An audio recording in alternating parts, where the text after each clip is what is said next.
All right, let's dive right into this explainer and transform a pretty dense, highly technical ISO standard into your absolute ultimate hiring playbook for welding coordinators. Look, if you're an engineering manager, you already know that finding the exact right technical talent is remarkably tough. But when we're talking about welding operations, making the wrong hire isn't just some HR headache, it's a massive operational risk.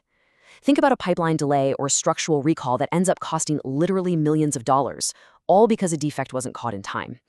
So today, we're taking ISO 14731, specifically the 2019 edition, and breaking it all down into a highly actionable guide to ensure you're bringing on the exact right personnel for your manufacturing floor.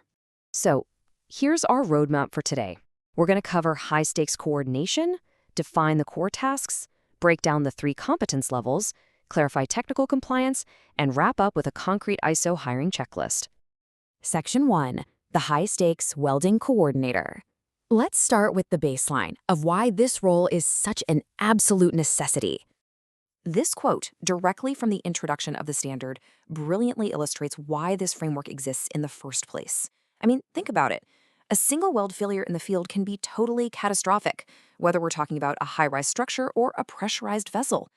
Because welding is a special process where you often can't just look at the internal defects without actually destroying the product to test it, establishing absolute confidence in your coordinator's competence beforehand is paramount. They are literally your frontline defense for ensuring reliable performance in service. What's really interesting here is how this 2019 edition functions less like a bureaucratic hurdle and much more like a robust blueprint for risk mitigation.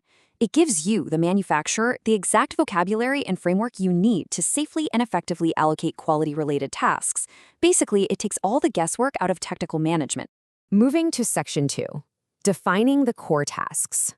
Let's build our understanding of what a coordinator actually does out there on the shop floor.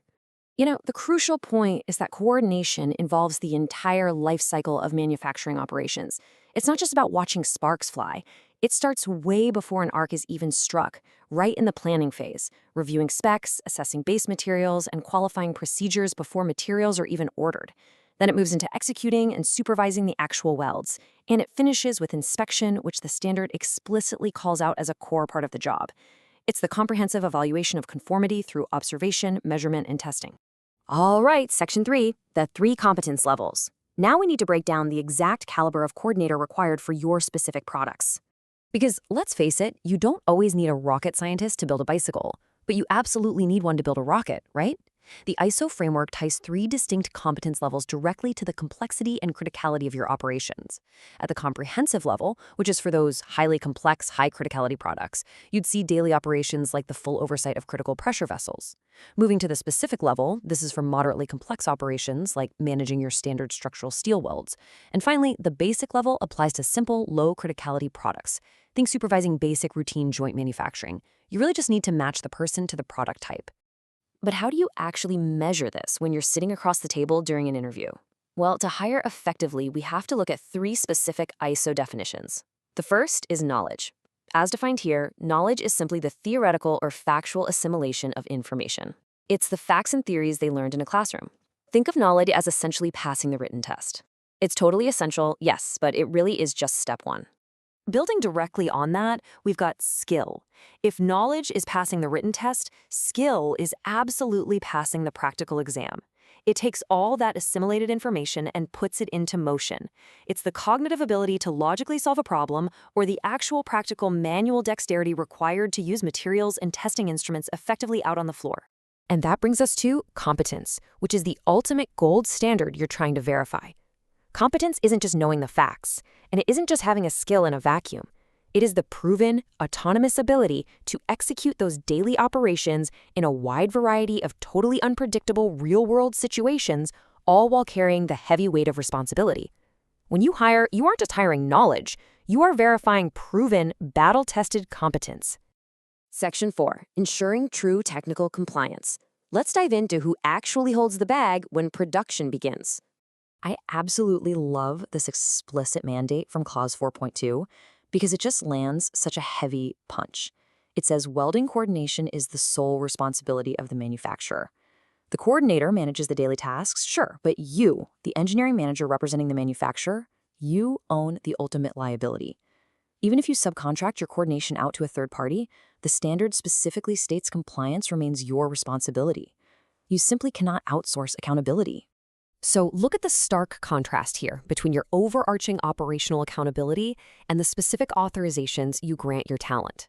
The manufacturer carries total accountability for production, quality, and technical compliance. The welding coordinator, on the other hand, executes delegated duties. They carry out assigned tasks and operate strictly within a defined extent of authorization that you have to document and explicitly provide to them. So, how do you formally delegate that authority? Clause 5 mandates a specific logical flow for appointing a coordinator. Step 1.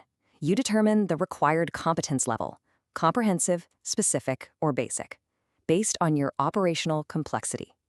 Step 2. Prepare a highly detailed job description outlining exact responsibilities. And step 3, explicitly define their extent of authorization. Knowing when a coordinator has the power to approve a minor fix versus when they absolutely must escalate a serious structural issue is what prevents catastrophic rework downstream. It protects them and it protects you. Finally, Section 5, the ISO hiring checklist. Let's translate all of this into a highly actionable takeaway. The ultimate takeaway from this explainer is this exact checklist. It combines the core clauses into a verified, ISO-compliant blueprint for your hiring process. First, determine your product's complexity level. Second, verify formal qualifications. That's the baseline knowledge. Third, assess those practical and cognitive skills. Fourth, validate their proven competence for your specific product type. Have they successfully done this before? Fifth, draft that detailed job description. And sixth, firmly document their explicit authorization limits. Follow these 6 steps and you are perfectly aligned with ISO 14731. As we wrap up this explainer today, I really want to leave you with a critical question to think about. You know exactly how complex your products are, but if your operations were audited tomorrow, could you provide documented proof of your coordinator's competence to match that complexity? Because remember, at the end of the day, you can outsource the work, but you cannot outsource the liability. Use this standard to build a profoundly reliable manufacturing team. Thanks for joining me on this deep dive.